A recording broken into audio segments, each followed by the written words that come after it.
Gauteng Social Development Department has maintained its commitment to better the livelihoods in the province. This through various programs such as the Gemoja, loosely translated as I'm OK, which aims to curb drug abuse among the youth. Well, the MEC heading this is Mbali Hlophe, who joins me in studio. We're also joined by Mr. Nkosinathi Mahlangu, who heads up the youth employment portfolio at Momentum Metropolitan. To both of you, thank you very much for your time. I want to start off with you, Nkosinathi, MEC.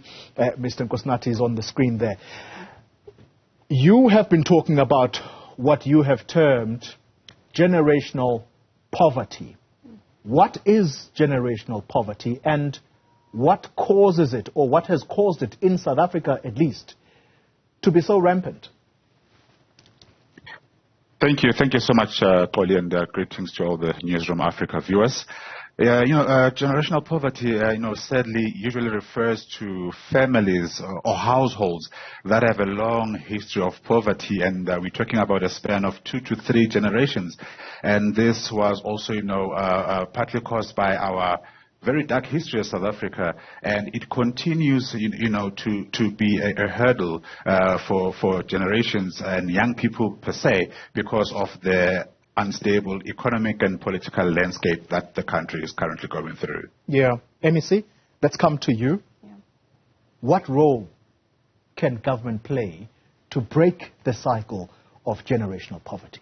I think he's absolutely correct in how he's characterized it. As you know, we have a terrible, dark history where the majority of the country has been peripherized in terms of the economy, and there's still some levels of exclusion, and we really are trying to deal with that from a policy level, also from an implementation level. You'll note our departments, the Department of Social Development, Agriculture, Rural Development and Environment, and these are 2 big departments that the Premier has merged. Yeah. Precisely for us to raise the development in social development. You know that traditionally the Department of Social Development has really been seen more as a welfare department or social welfare department that really deals with the vulnerable, which we continue to do. But we're saying as Gauteng, let's raise the development, because it's not called what it is for us to ignore the developmental aspects. And that's what we really seek to do in heightening development, is to ensure that we deal with this generational poverty, particularly as it pronounces itself amongst this current generation. If you look at the stats, they're very scary. Young people are largely unemployed. They engage in substance abuse. They watch the sun rise and set on a daily basis. So that's a very gloomy and doomy future that we're heading into.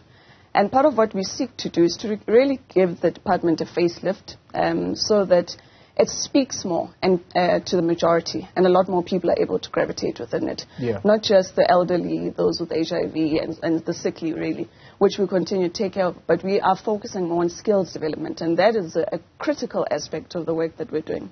Well, and I see Nkosinathi nodding very vociferously when it comes to the skills development aspect. But there's one that sits with me and sits very uncomfortably.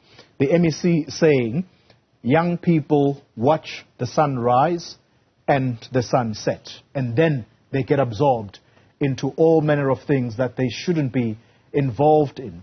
Talk to us about direct interventions, Mr. Mahlangu, that you either have observed over time, or do you think that government, and I would want to think working alongside the private sector, have done enough to intervene? Yes, thanks to the MEC as well. And, looking at the statistics currently, 62% and rising in as far as youth unemployment is concerned in the country. And looking at the skills, skills development opportunities that seemingly are there, but young people seem not to be able to access those opportunities, which also, makes us to review what we're doing in as far as the efforts and the interventions that we're bringing into the table in as far as coming up with solutions. Looking at what we do as Momentum Metropolitan Foundation, we do partner with institutions of learning. We do partner with non-profit organizations that have programs that speaks to upskilling young people for job placement at the end of the intervention. But now looking at the skills that are being offered, we're also making sure that these are skills that are in demand. These are skills that will lead to economic activity amongst young people. Yeah. And also, furthermore, looking at entrepreneurship support, because not everyone will land into a job, but also supporting young people that have entrepreneurial aspirations to help them, scale, give them access to markets so that they could also be the potential employment creators in the future. MEC, the direct interventions that your department is making in this regard. I listened to your recent budget vote, and you were speaking particularly around the agricultural sector, skilling young people and absorbing them, hopefully, into jobs. Let's talk about that, first of all, before I talk to you about what you think the South African economy needs, the kinds of skills set. Yeah. I mean, you're absolutely correct. So what we are tangibly doing is, one, we've taken a TISH focus, and that's TISH, which stands for Townships, Informal Settlements and Hostels. We really are driving development within these areas. I mean, he correctly indicates that access has been an issue. So we really want to reverse the tide where people have to go to towns for them to do skills training and so forth, because one, they simply don't have the money for transport and so forth. So we are bringing the skills right to their doorstep, and that's why we're focusing on TISH. And a lot of what we're driving is really through infrastructure within these facilities, so that it's closer to where they are, they're able to access it. I mean, just as I leave here, we're going to be launching a trade center. That's amongst part of the things that is going to teach people is how to do welding, how to create fencing, just manual stuff, but also into poultry and various other things. So agriculture is critical, and I'm glad you speak about it. Forbes has identified agriculture as one of the booming industries. They even go as far as saying the next billionaires are going to be from that sector in Africa. It's a critical area, and that's why you can see that whilst everything else was really falling apart during COVID, agriculture was standing. Why? Because there's a daily need for us to be able to eat. Yeah. And we want to drive people towards that. And we know when you speak about agriculture to a lot of young people, they think, you're archaic, that's a rural thing and so forth. Yeah. So it's about how do we make it fashionable for them, and also to understand that it may seem archaic because anything that's regarded as dirty and stuff is what people don't want to be engaged in. In a province like ours, your financial sector is more attractive, your ICT and so forth, because everybody wants to wear suits, etc. But the point is, there are sectors that are there, not just within agriculture. There's the waste economy, which remain untapped, and there's a huge area to explore. So not only are you able to deal with the economics, but you're also able to drive a social economic agenda because you're dealing with the social problems that we have.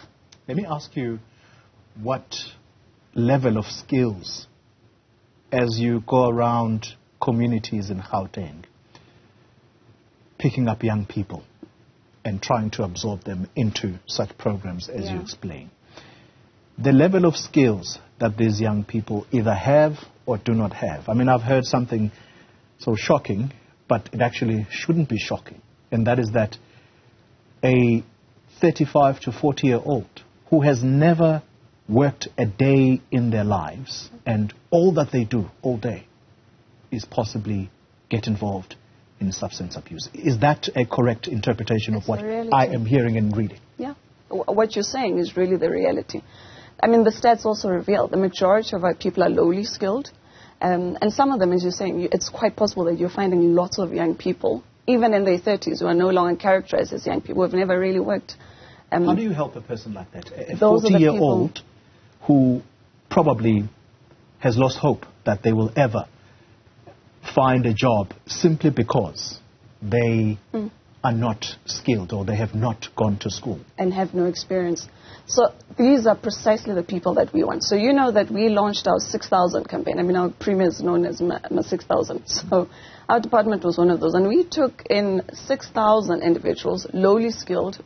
Hardly any of them have matric, and that was not even a requirement for us. So we said we want the bare minimum. We want what you're finding, the same situation that you're engaging in. And these are the people that we are now training so that they are understand the agriculture sector, but also know what waste management is about. So these people are brought in as part of our EPWP program. Their responsibility is to clean and green our communities. And the great thing about it is that we've also engaged our various private sector partners. We're going to also enlist them as waste pickers. So, there's so many industries that are there. If I have to just go shortly into the waste economy, you've got these people, with the trolleys early in the morning, at night, and they cover their faces and so forth. Those guys earn between 2,000 to 7,000 a month. Yet you've got a lot of South Africans that sit and are waiting for the 350 unemployment grant. So there's areas that don't require you to have large levels of skills or to even have experience. We train you, and that's what we're doing, so that they know that you can be social entrepreneurs. So not only are you dealing with waste, which is a huge problem for us in the province, we create the most amount of waste, but they're also able to make money out of it. So as part of that, and what is a critical aspect to it, working together with a private sector partner, is to increase what we call our buyback centers. So this is where, because a lot of them travel quite a lot and they create a lot of commotion with traffic, and some of them you have to always sway your car so the trolleys don't scratch you and so forth. So we're bringing these buyback centers also within our townships and formal settlements and hostels. So it makes it simpler for the economy to thrive, especially the township economy where people reside. Let's bring in Mr. Mahlangu once again. You have heard that you've heard the MEC agreeing with me that indeed, you will probably find a number of young people who have never worked a day in their lives, and age is also against them. But I suppose the issue is not to dwell on that, but it's to look ahead. What kind of skills do you think the South African economy requires right now? Thank you for that, and it's another opportunity for us to utilize the public and private partnerships that we always talk about. But in terms of the tangibles on the ground, we need to now move with a bit of pace to make sure that we turn the corner. In as far as the skills deficit, we know that ICT has been right at the top in as far as the skills gap analysis is concerned, and looking at sectors like agriculture, as the MEC has also alluded to, say, how do we repackage agriculture? How do we make agriculture fashionable or appealing to young people, young participants?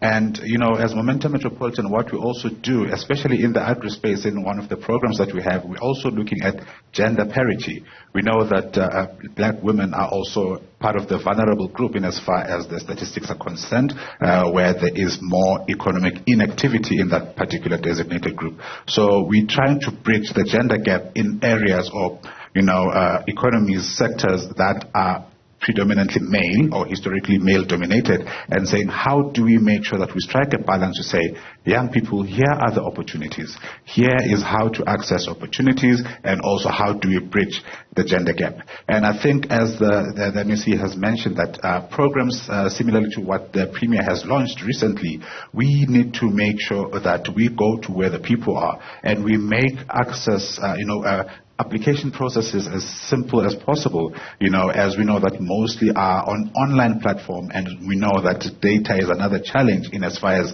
accessing some of the platforms. But I think mobilizing within our structures in the municipalities, in the communities in which we reside, we can find, solutions to say, how do we make these more accessible for young people, and how do we cater for the majority of our youth, the unemployed youth and the unemployed South Africans at large. Nkosinathi Mahlangu, let me ask you to stay exactly where you are, MEC. We are also going to ask you to remain. We wrap up the conversation in a moment.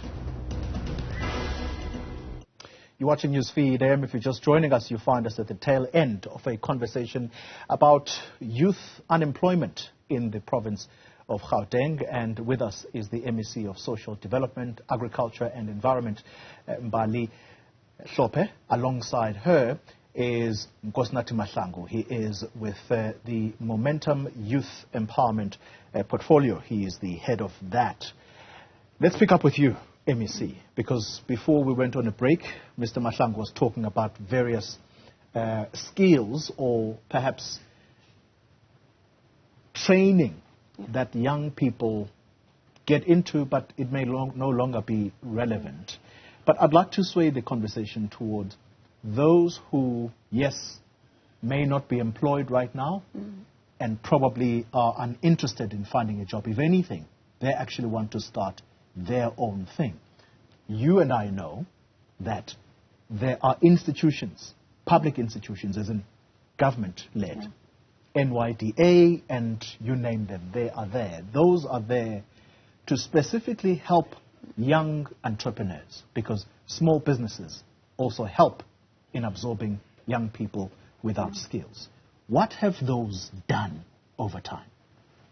Look, I think there's been a number of challenges that may be there, but a lot of them are born just out of a lack of synchronization between the various entities. So you've got the Department of Rural Development, you've got your NYDA, and so forth and so forth. But one thing I do know is that the Department of Small Business, as an example, is working quite closely with a number of these various entities, the funding entities, to coordinate that level of work so that you're able to have a bigger footprint. Because when you work in silos, I mean, you know, it's drops there and there, and you really can't feel just the impact that it has. So there is work that is being done on that front.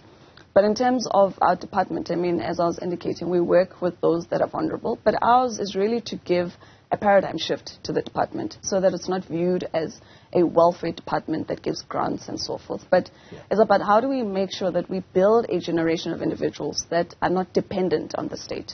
How do we build a generation of individuals that we can give a hand up to and not handouts to? So that's what this whole facelift is about, so to say, when we say we're raising the development and social development and how we get them engaged. I note with concern, MEC, that you seem to be propping up the Department of Small Business, and yet I specifically mentioned a youth agency whose creation has to do with making sure that they support young people who want to start up their own thing.